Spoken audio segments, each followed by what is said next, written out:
हरिओम. MA yoga first year Sen 2 practical आसन भाग 2 मध्ये आपले स्वागत आहे. तर आज आपण विपरीत शयन स्थितीतील काही आसनं बघणार आहोत. त्यामध्ये आपण अगोदर दंडासन बघणार आहोत. तर विपरीत शयन स्थितीमध्ये जायचं आहे. दंडासन ही सूर्यनमस्कारामधील 4 नंबरची ही अवस्था आहे, ज्याला आपण ताटतिरकी अवस्था म्हणतो. हे दंडासन आपण बैठक स्थितीतून पण करता येतं, परंतु आपल्या अभ्यासक्रमामध्ये विपरीत शयन स्थितीमधून आहे. दंड म्हणजे काठी जी तिरकी एका रेषेत असते, त्याला आपण दंडासन असे म्हणतो. पूर्वस्थिती आहे विपरीत शयन स्थिती. यामध्ये 1 ला दोन्ही हात छातीजवळ ठेवायचे असतात.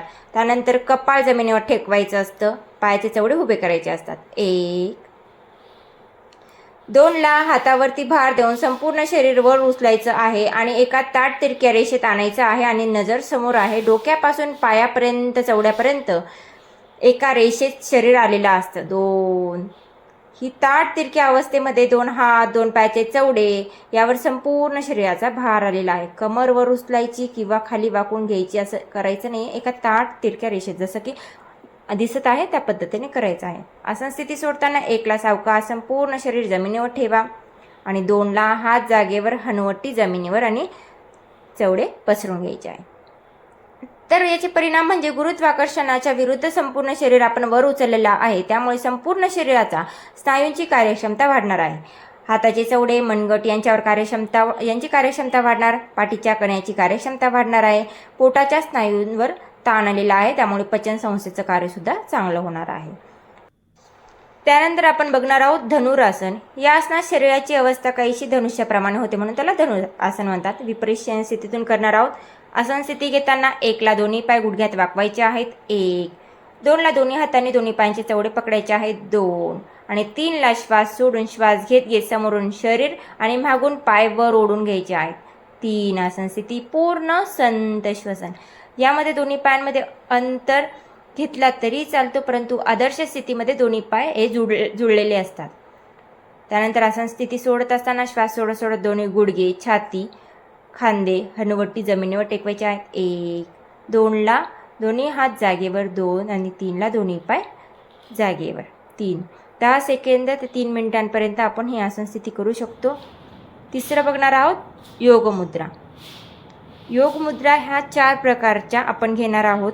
त्याच्यानंतर त्याचे जे फायदे दिलेले आहेत ते 4साठी पण तेच आहेत, त्यामुळे आपण एकदाच ते दाखवत आहोत. तर आपण अगोदर करणार आहोत वज्रासन. वज्रासन योगमुद्रा प्रकार 1 आणि प्रकार 2 बघितल्यानंतर आपण पद्मासन योगमुद्रा प्रकार 1 आणि पद्मासन योगमुद्रा प्रकार 2 बघणार आहोत. वज्रासन योगमुद्रा प्रकार 1 मध्ये आपण डावा हात पाठीमागे घ्यायचा, उजवा हात पाठीमागे ठेवायचा. तर तळवे एकमेकांवर असतील या पद्धतीने आणि 2 ला आपलं कपाळ हे जमिनीवर टेकवायचं आहे आणि जे हात आहेत ते कोपऱ्यातून सरळ असतील आणि कपाळ जमिनीवर टेकवायचं आहे. बैठक यामध्ये उचलायची नाही. सोडत असताना कमरेतून सरळ, दोन्ही हात द्रोण मध्ये. त्यानंतर प्रकार दुसरा करणार आहोत. यामध्ये आता दोन्ही हात आपण नाभीच्या खाली ठेवणार आहोत. डाव्या हाताच्या तळव्यावर उजवा हात ठेवणार आहोत. 1 आणि 2 ला कमरेतून खाली वाकून आपलं कपाळ जमिनीवर टेकवणार आहोत. 2 आसन स्थिती पूर्ण संत श्वसन. यामध्ये पोटावर जास्तीत जास्त दाब येतो. सोडत असताना आपण सावकाशपणे कमरेतून सरळ होणार आहोत.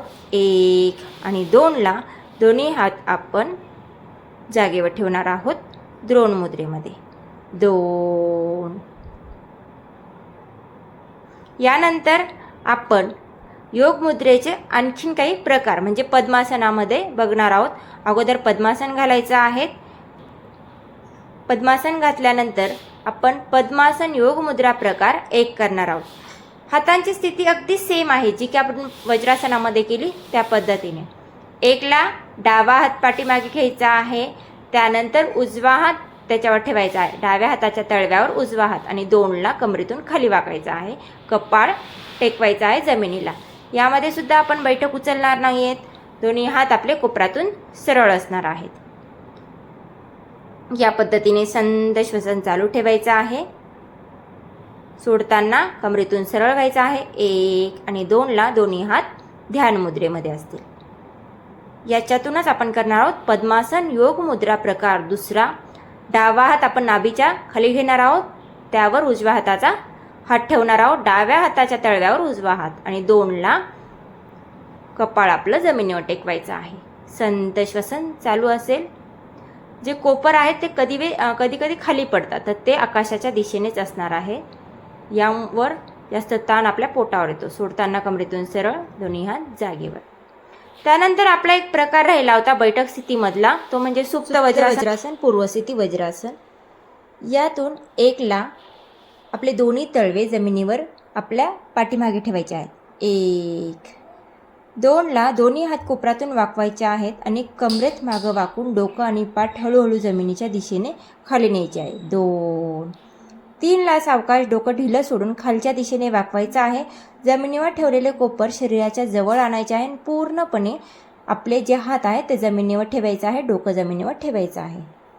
3 आणि 4ला दोन्ही हातांची डोक्याच्या पलीकडे घडी करून घ्यायची आहे. या स्थितीत कमरेचा भाग किंचित वर राहू शकतो. 4. आसन स्थिती पूर्ण झालेली आहे. संत श्वसन चालू झालेले आहे. या आसनात सर्वात जास्त ताण पोटाच्या स्नायूंवर येतो. हे स्नायू मुळातच अधिक ताकदवान असतात, कारण पोटातील अनेक महत्त्वाच्या अवयवांचे संरक्षण करण्यासाठी जबाबदारी यांच्यावर असते. या आसनामुळे पोटांच्या स्नायूंचे आरोग्य सुधारते व त्यांची क्षमता वाढते. पोटावर असलेला अतिरिक्त मेद संचयी कमी व्हायला मदत होतो. पोटावर आलेला ताण प्रयत्नशैथिल्याच्या अभ्यासाने कमी केला की यातील अवयवांवर जातो.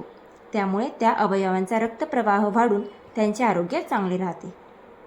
सोडताना 1ला दोन्ही हातांची घडी सोडून दोन्ही हात आपले जमिनीवर ठेवायचे आहेत. 1. आता 2ला खांदे, छाती, डोकं वर उचलून दोन्ही हात कोपरात वाकवून मागे घ्यायचे आहे. कोपरावर भार येणार आहे. 2. 3ला खांदा, डोकं, पाठ आणखी वर उचलून घ्यायचे आहे. दोन्ही हात कोपरात सरळ करायचे आहे. पंजांवर आता भार येणार आहे. 3 आणि 4ला पाठ सरळ करून वज्रासनामध्ये 4. वज्रासन पूर्वस्थिती. बैठक स्थितीमध्ये या. स्वस्थ. धन्यवाद.